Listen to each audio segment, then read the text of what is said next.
अस्सलाम वालेकुम व रहमतुल्लाहि व बरकातुहू।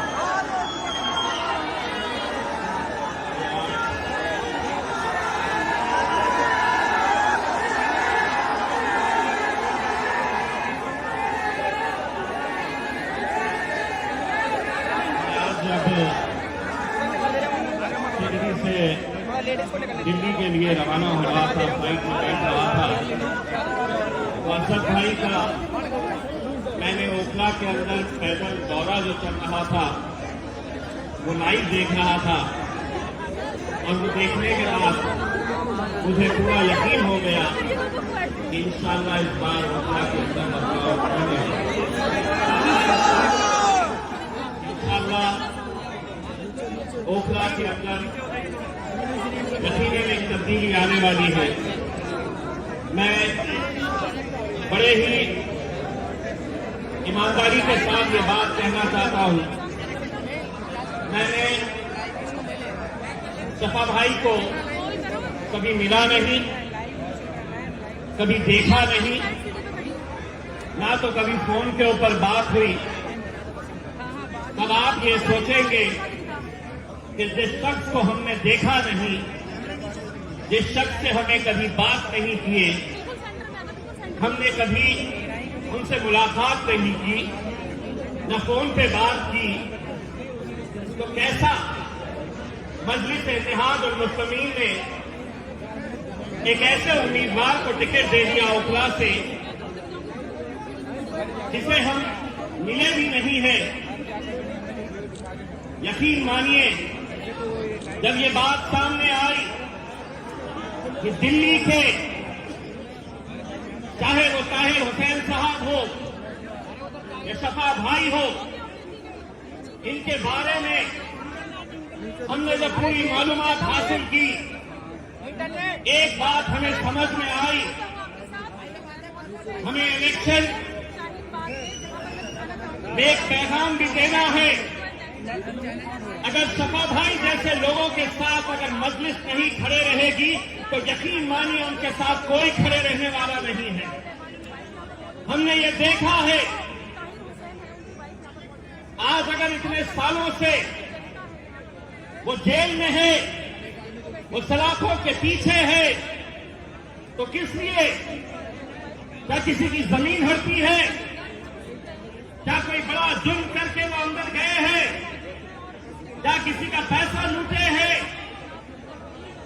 मेरे भाई, अगर उस दिन वो न होते तो शायद मंजर कुछ और होता। अगर वो आज अंदर है तो कहीं न कहीं इस बात का एहसास करिए, सोचिए कि वो अगर अंदर है तो आप बाहर हैं। वरना हो सकता था कि वो शख्स बाहर रह सकता था, अंदर आप में से कोई और जेल की सलाखों के पीछे सालों साल अपनी जिंदगी गुजार रहा होता। हमने जब सफा भाई के दो छोटे छोटे मासूम बच्चों से जब मैं मिला, यकीन मानिए आज रात में घर में सोते वक्त 1 मिनट के लिए अपनी आंखें बंद करिए, तसव्वुर करिए कि 4.5 साल से ये बच्चे अपने बाप के दीदार के लिए तरस रहे हैं। छोटे बच्चे, तसव्वुर करिए उस बाप की कैफियत जो हर रोज जी कर भी जेल में मरने जैसी जिंदगी गुजार रहा है। कैसी उसकी तड़प होगी कि मैं अपने दोनों लाडलों को कब देख पाऊंगा, कब उन्हें गले से लगाऊंगा। वो बच्चे, तसव्वुर करिए मेरे भाई, यहां कोई हुल्लड़बाजी करने के लिए, कोई हंगामा बर्पा करने के लिए ये महफिल नहीं सजाई गई है। बहुत संजीदगी के साथ हमें इस बात का ख्याल करना है, ये इलेक्शन महज 2 ही सीटें मजलिस लड़ा रही है। हम चाहते तो 20 लड़ा सकते, 25 लड़ा सकते, 40 लड़ा सकते, लेकिन मेरे भाई आंकड़े मायने नहीं रखते हैं। ऐवान के अंदर जाने वाला शख्स कौन है, कितनी मजबूती के साथ खड़े रहेगा, कितनी ताकत के साथ तुम्हारी आवाज से आवाज लगाएगा, ये मायने रखता है। मैंने अल्हम्दुलिल्लाह आप लोगों की दुआओं की बदौलत ये शर्फ मुझे हासिल हुआ था कि हिंदुस्तान की उस अजीम शख्सियत जिसे दुनिया जिसकी एक झलक देखने के लिए, जिसकी आवाज ऐवानों के अंदर गूंजती है, अल्लाह ने मुझे यह मौका दिया था कि मैं मेरे कायद बैरिस्टर असदुद्दीन अवैसी साहब के साथ पार्लियामेंट के अंदर जाकर बैठूं। वो शर्फ मुझे हासिल हुआ था। अल्लाह की मर्जी दोबारा मुझे मौका नहीं मिला, लेकिन मुझे मालूम है 2 की ताकत क्या होती है।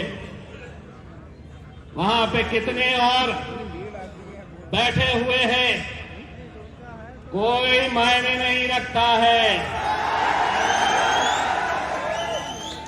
जंगल का हिसाब तो तुम जानते ही हो। जंगल में कभी भी गिनती गीदड़ों की,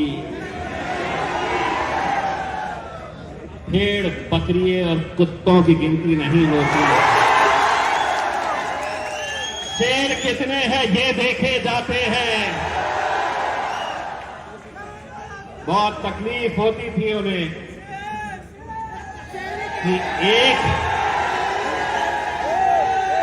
एक शेरवानी से तो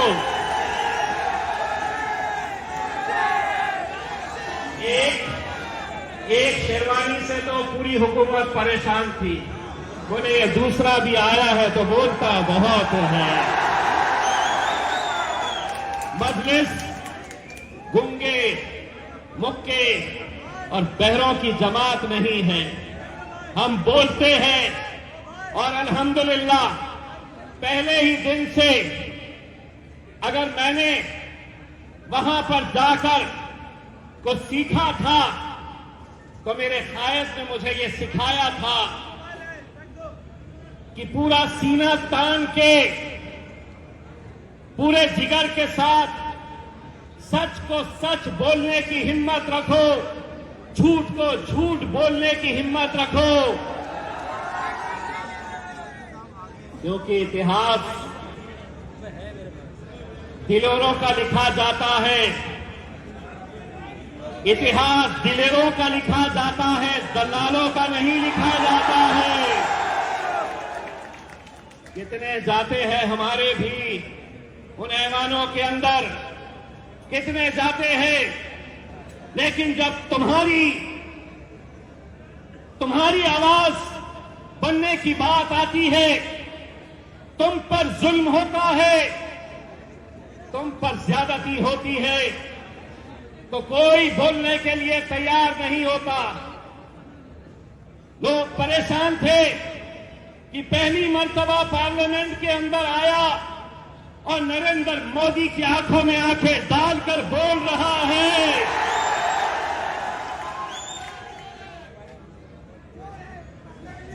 जब पहली मर्तबा बोलने के लिए खड़ा हुआ था तो अमित शाह बाजू वाले से पूछ रहा था।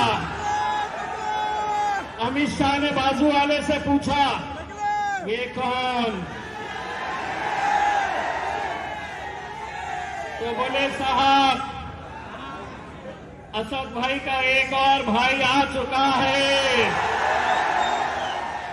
मेरे भाई, अगर हम मुझे इतनी खुशी होती है जब मैं ये नौजवानों का जोश देखता हूं।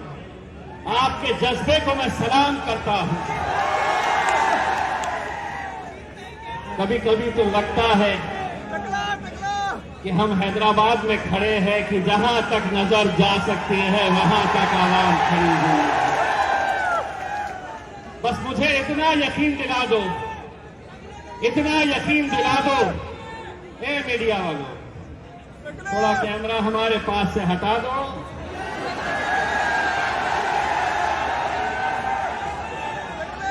शिफा भाई को कितने लोग वोट करने वाले हैं, हाथ ऊंचा करके दिखा दो। वहां दिखाओ। हमारे चेहरे में कुछ नहीं लिखा है, उनके हाथों में है जो भी है। 5 तारीख के दिन इंशाल्लाह यही हाथ उठेंगे और जुल्म के खिलाफ एक पैगाम हम देंगे।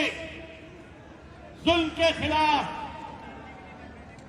एक पैगाम पूरे हिंदुस्तान के अंदर हम देंगे। सारों की बेल हो जा रही, सारों की जमानतें हो जा रही है। एक बात मैंने पहले ही जलसे में कहा था, आज एक बार फिर से दोहरा रहा हूं। शिफा भाई, आप ये मत समझिए कि आप अकेले जेल में हैं। यहां जितने लोग हैं 5 तारीख तक इन्होंने सबने अपना नाम तब्दील कर लिया है। बोलो, तुम्हारा नाम क्या है? मेरा नाम क्या है? असद भाई का नाम क्या है? मेरे भाई, दिल्ली के अंदर 2 सीटें हमें दे दे मेरे भाई। इतने जिगर के साथ पूरे हिंदुस्तान के अंदर मजलिस देखिएगा फिर कैसा कारनामा अंजाम देती है। हमें बड़े उम्मीदों के साथ हम यहां पर आए। ये जो मीडिया वाले हैं हमसे इतनी मोहब्बत करते हैं, बोले 2 ही लड़ रहे। मैं बोला इन्हें तकलीफ इस बात की भी होती है 10 कई को लड़े, इतने सारे सीटा कई को लड़ रहे। 2 लड़े तो तकलीफ, 20 लड़े तो तकलीफ। तुम्हारी तकलीफ तुम्हारे साथ, फैसले हम करेंगे। तुमको जो मीडिया पे चलाना है, जो मीडिया का इंटरव्यू हो रहा था, असद भाई से एक ही सवाल किया जा रहा था, आप दिल्ली के दंगाइयों को टिकट दे रहे हैं। वाह वाह रे मोदी, तेरा कानून।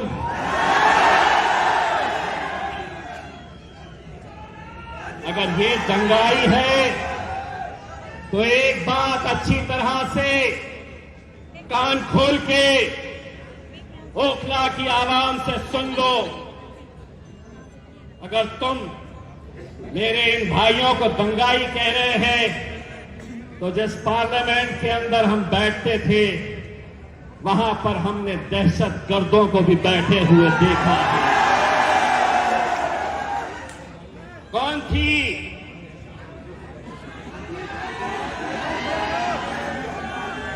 तुम्हें मालूम है कौन थी वो?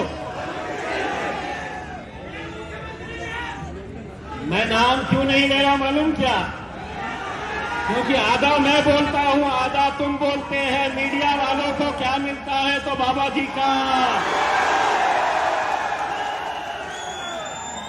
वरना तो है पुलिस वाले हमसे मोहब्बत करने वाले, जो बोले इसको भी अंदर, इसने उसको ऐसा बोला, हम कहां बोले, आधा हम बोले आधा ये बोले। ना हमारा कुछ होता ना इनका कुछ होता। मेरे भाई, मैं सिर्फ आप लोगों से इतनी इल्तिजा करना चाहूंगा, ये जोश को बरकरार रखिए मेरे भाई। कहीं ऐसा ना हो कि 5 तारीख के दिन आप वोट करने के लिए निकले, आपको बहलाने बहकाने, आपको खरीदने की भी कोशिश की जाएगी मेरे भाई। लेकिन इस बार आपका, आपके घर वालों का एक एक वोट, मैं तो ये कहूंगा कि शिफा भाई से ज्यादा उन 2 मासूम बच्चों को देखकर आपको पतंग की निशानी के ऊपर मोहर लगाना है मेरे भाई। 8 तारीख के दिन जब नतीजे आएंगे, हम तो आपके बीच में नहीं रहेंगे, लेकिन अगर किसी ने हमसे पूछा कि कैसी थी ओखला की आवाम, तो हमें ये कहने पर मजबूर मत करना कि दिखने में तो इंसान थे लेकिन जमीर मर चुका था। ये मौका हमें नहीं देना मेरे भाई। मुझे पूरा यकीन है कि आप इस बार मजलिस को कामयाब करेंगे और पूरे हिंदुस्तान के अंदर ये पैगाम पहुंचाएंगे कि हम मजलूमों के साथ खड़े रहेंगे, पूरी ताकत के साथ खड़े रहेंगे।